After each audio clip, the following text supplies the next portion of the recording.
What's up, everybody? I'm Taylor, and I started this YouTube channel to share my own personal recovery journey. I share what's worked for me, what didn't work for me, and what works for me today. I'm very grateful for all my subscribers, for the comments, the support, the encouragement, and people who are leaving suggestions and also sharing what's worked for them also. That is the main reason I created this channel.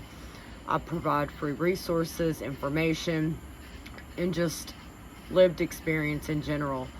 And I want to make this video because I want to talk about how painful it was for me to take responsibility for who I had become. And before 2020, when I got sober, I was a chronic relapser.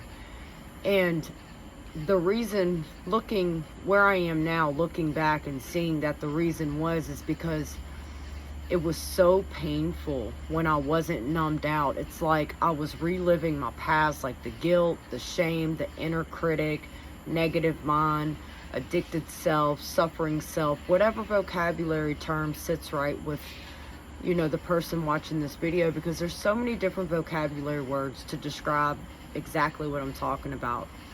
And so I sit here and I think, I wish I could specifically say I took this action and I did this and I did that and then it became this, right? But I remember being so broken, and I mean beyond broken. The only thing that kept me from taking my life, because drinking wasn't an option for me, because I knew if I picked up a drink that I'm unpredictable. My last drunk caused me to be terrified of picking up a drink, because when I drink, a light switch switches on and off. 1 minute I'll be smiling, the next minute I'm trying to stab somebody, and I have no recollection of anything I do. I'm a blackout drunk. But when I first started drinking, it wasn't like that. It was fun. And what I realized is that the older I got and the more harmful choices I made, the more harm I caused to myself and others, to my children. The further I got in my addiction, the more guilt I started to feel, the more resentment, the more shame. These things contributed to why, when I became later in my adult stage, of why when I would drink I was a blackout drunk, because I wanted to not feel those emotions. And so, for me, people would bring up my past in a way that was very critical. I never had people in my life before I came to recovery to actually sit down and talk to me like in a healthy, non-judgmental, non-critical way. They were either criticizing me, yelling at me, telling me what a piece of shit I am.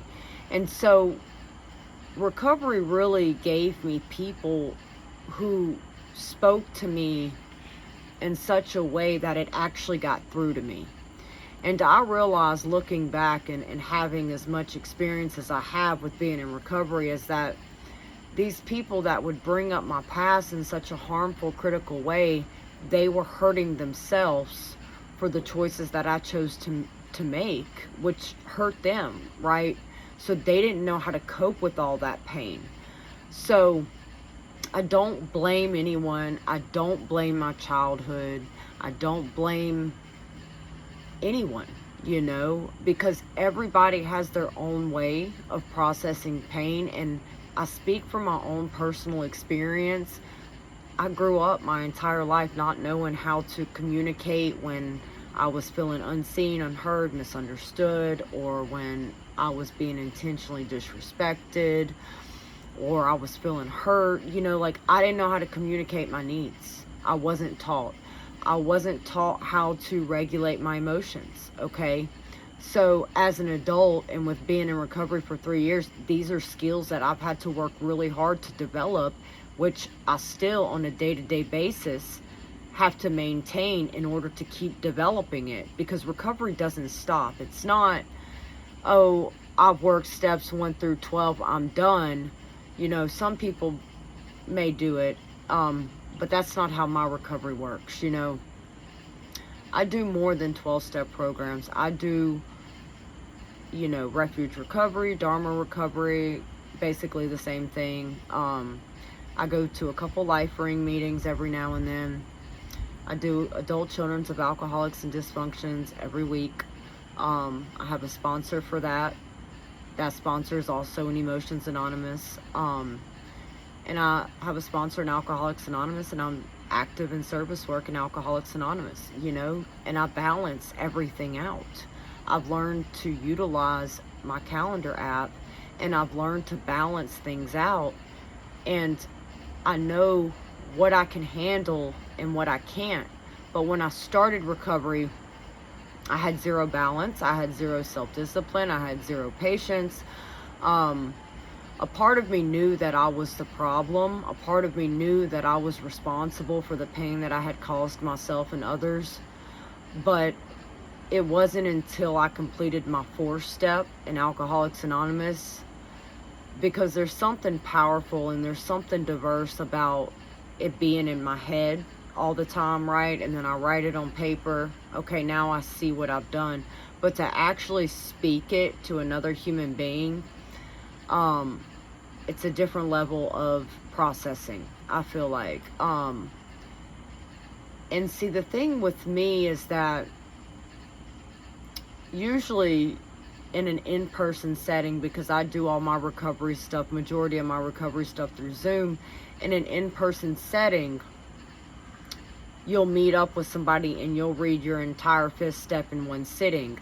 I wasn't able to do that because my sponsor was in a different country. And so it was broken up within probably about a 2-month period, month and a half period. So I would talk about it, I would read part of my 5th step, and I would have to sit with it and process it, and then talk about it again, then process it again, then talk about it again, then process it again. And I kind of like that idea because it gave me time to sit with it and sit with sections of it instead of sitting with it all at once, right? And I remember I was a complete wreck when I did my 5th step and my 4th step. I was also coming off of like 6 high milligram psych meds. So, I was all over the place emotionally, and I chose to use my tools. I chose to stay active in the meetings. I chose to pick up the phone. I chose to journal and write. I chose to take action no matter what, whether that be service work, chairing a meeting, reading a self-development book, researching something or organizing something in my house, like spending time with my daughter, like any action I would take that would be healthy and beneficial, I was willing to do in the beginning of recovery, no matter what, because I knew I needed to form new healthy habits. I knew I needed to not listen to that part of my brain that would try to convince me, oh, you don't need to do this meeting, oh, you don't need to pick up this phone, or you don't need to read this book, or you can just go lay down and take a nap. That's one of my brain's favorite lines. My negative brains is like, you could just take one nap and it will be okay. And it's not okay for me, because if I take one nap, the next day, first of all, if I take a nap, with how my physical state is, I wake up and I feel like crap. But second of all, what happens with me and what's happened in the past is, okay, yeah, I'm gonna lay down and I'm gonna take a nap. Next day comes around, okay, I'll just take another nap. And then before you know it, I'm sleeping all day, every day again. And that's just how it works for me, and that's how it's happened for me. And so I choose not to take naps during the daytime, but something that I figured out is there's always a solution to everything. And so although I don't take naps and I do need to rest throughout the day, is that I make sure I don't schedule too many commitments of where I'm overworking myself. I schedule to what I can handle, and I tweak my schedule like all the time. It's constantly changing, right? But what I make sure I do is I take at least 30 minutes to an hour in between commitments of like meeting with people or meetings or anything. I have to do, whether that be like a parent obligation or cleaning my house, anything, right? Any priorities that I have to do, I make sure that I take about 30 minutes to an hour in between those to come outside, decompress, lay back in my Amazon chair and just meditate. And since I've been doing that, I don't get so overwhelmed as I used to. I don't feel like I'm go, go, go, go, go. Like, I feel balanced. I feel balanced. And so this video was supposed to be about taking responsibility for my actions, and then it was on my heart to share about my schedule, because my schedule is a vital element in my recovery today. And so there's so many layers to change. And I think, and I feel like, from seeing people in and out of recovery, and this is speaking from my own personal experience, is that people stop before they see the results because they're not seeing them fast enough. So they give up. And that's what I would do my entire life. It's like I wanted instant change. I wanted to feel different, right? And the thing about pain is that I used for over 15 years, about 15 years, I'll estimate it. And so I didn't process not one painful event that ever happened to me. I have lost a lot of people. I have seen some terrific things. And I didn't process not one single thing because I was constantly loaded. And it's impossible for a person to process pain when they're loaded. So when I got sober, yes, I had all this pain, right? But my freshest memory of processing my pain is when I came off my psych meds. That was like me becoming sober for the first time my entire life, because I was on so many psych meds that I was physically and emotionally and spiritually completely numbed. I did not realize how numb I was until I came off the psych meds, and it was very intense, very intense. I mean, for several months, I was in physical, mental, and emotional withdrawals. And I just kept taking action no matter what. The first month, I slept because it was intense. But I jumped right back into my program, right back in my program. And, I mean, that was intense. And that's what I mean when I talk about willing to go to any lengths. But there's so many layers that go into change. And the most important thing that I am always talking about is changing the way I speak to myself. And I remember laying in the bed one day before I started coming back to Alcoholics Anonymous. And I remember standing up out of bed and throwing my arms up into the air and saying, not with my head, with my heart, show me what to do to change. And it was like a surge of energy. With being on 6, 7 psych meds, I could feel like a surge of energy just flow in my body. And the next day I just had thoughts coming to me of telling me what to do, right? And I've had these thoughts guide me in the past, but I chose not to listen to these thoughts. But the difference with this time is I actually took those thoughts and turned those thoughts into action. So it's like that intuition, people will call it higher power, higher self, God. We don't know what that voice is, but I know from my own personal experience, I prefer to use the term higher self. And that's based on my own lived personal experience of experiences I've had happen to me that have led me to believe that vocabulary fits best with me. And so my raccoons are out here fighting over food, and there's food placed everywhere out here, and I don't know why they're being like this tonight.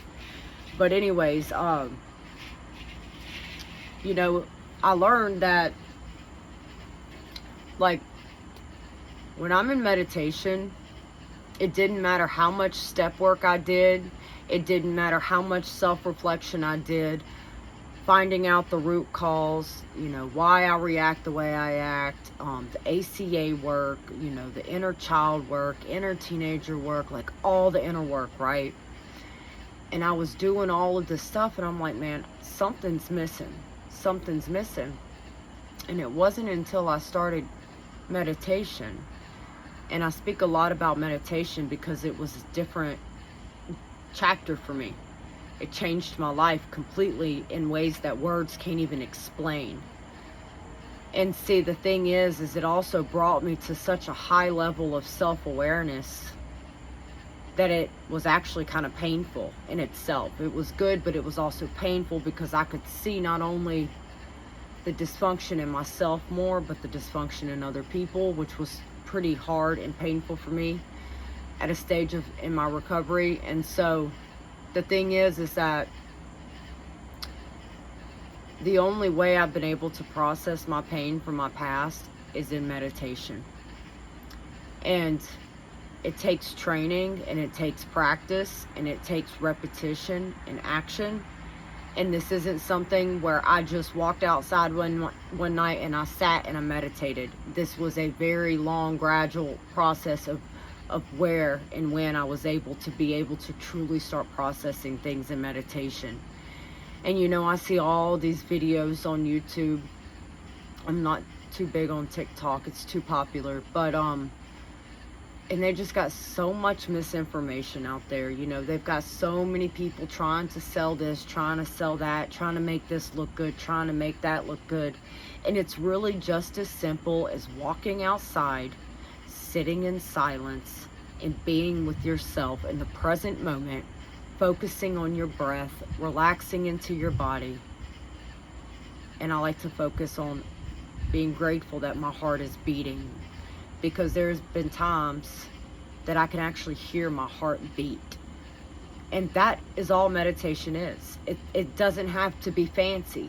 And see, what I would do in the beginning of recovery is that I would research this video. I call it healthy procrastination. And I would research all these videos on how to meditate, read all these books, articles, listen to these podcasts and all of these things, right? But I would never take action and actually apply what I was learning.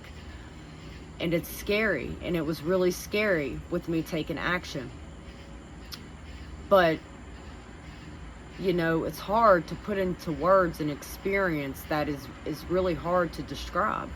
And so I do the best I can in all these videos to share my personal experience and just the impact that meditation has had on me. And it's so hard because we live in such a chaotic world, right? And that's the thing. It's especially for people who have to work, people who have to pay bills, how do they separate work from their home life, from their healing life, from recovery? It's there's so much to do in one day, and that's hard, and I get that. And the thing is that it's like a river, right? It's the river flows one way. In my entire life, I was swimming up the river, fighting against the river, thinking that I could just swim upriver. And I finally had to get to a place in my life where I just decided to just flow with it, right? And I had to learn to adapt. I had to learn to adapt to the things I cannot change. I had to be able to focus on the things I can, which the only thing I do have control over is my reaction to my emotions, my reaction to my thoughts. And, it's I had to find a way to navigate and accept my life for what my life is and where I am in life in this very moment. Because I could sit here, and I have before, especially in the beginning of recovery, wishing my life circumstances were different than what they are. And I would just obsess and ruminate and just want something that was impossible for me to truly have. And it was like a way to escape my pain. If I can think about this, if I can think about that, then maybe that can help me get out my pain. But the reality for me is it just causes more pain. And so adapting and accepting my life where I am in this moment and focusing on what I do have control over and what I can change by working on myself, maintaining my daily recovery schedule, helping other people, being of service, those things are important for me. I spend so much time outside, and growing up, I spent a lot of time outside. And when I moved to Louisiana 10 years ago, I was in the house 24/7 alone while my spouse was at work. No healthy support system, nobody. No program, no fellowship. I was alone. And I tell you what, isolation does something to a person's brain, because I've had to force myself to go to like in-person AA meetings, to go to the women's rehab, and I had to really get comfortable with being uncomfortable in order to train my brain again. And there's so much research on what isolation does to a person's brain. The science is out there. And so it's hard work. Recovery is not easy. Recovery is painful. It's not fun. You know, and I've gotten to a point in my recovery where everything is finally balancing out. It's like I go through all these stages, and like in the beginning of recovery, I was just so fired up, just wanting to share everything I was learning with everybody, just wanting to be of service, helping everybody. And when I started meditating, it really calmed me down. It brought me to a different level in my recovery. And that's the thing. And one of my favorite words is life is impermanent, right? Because everything is constantly changing.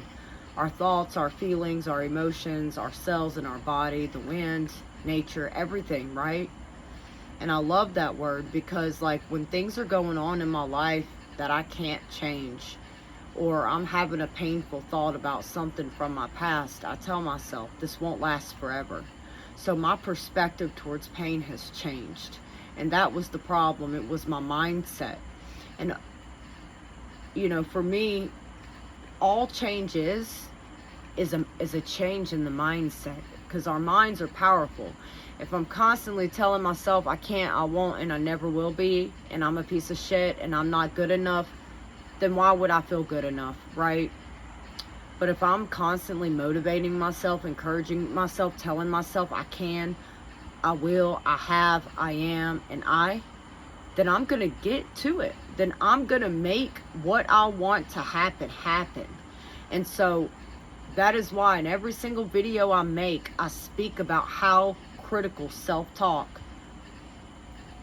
has been beneficial. Let me erase that. How critical self-talk has been for my change. Because, you know, the thing is like, yeah, I have a support system. I do. And I am grateful for my support system. But people can only give me so much, right? In my entire life, I depended on people to make me feel happy when I was sad.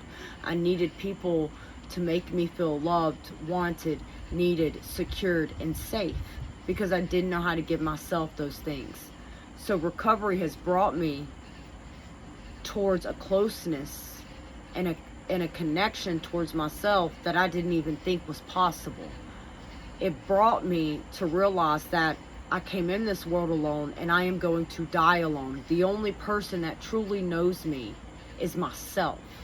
So I really have two options. I can keep fighting myself, I can keep hating myself, or I can take action and I can learn how to heal myself. And I can learn how to show up for myself.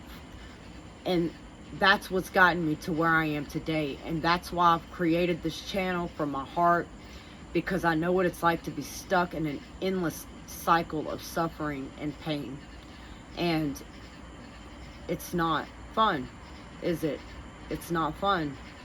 And it's definitely not enjoyable, you know? And so, you know, I share this because as hard as it was, the hardest part was me taking responsibility.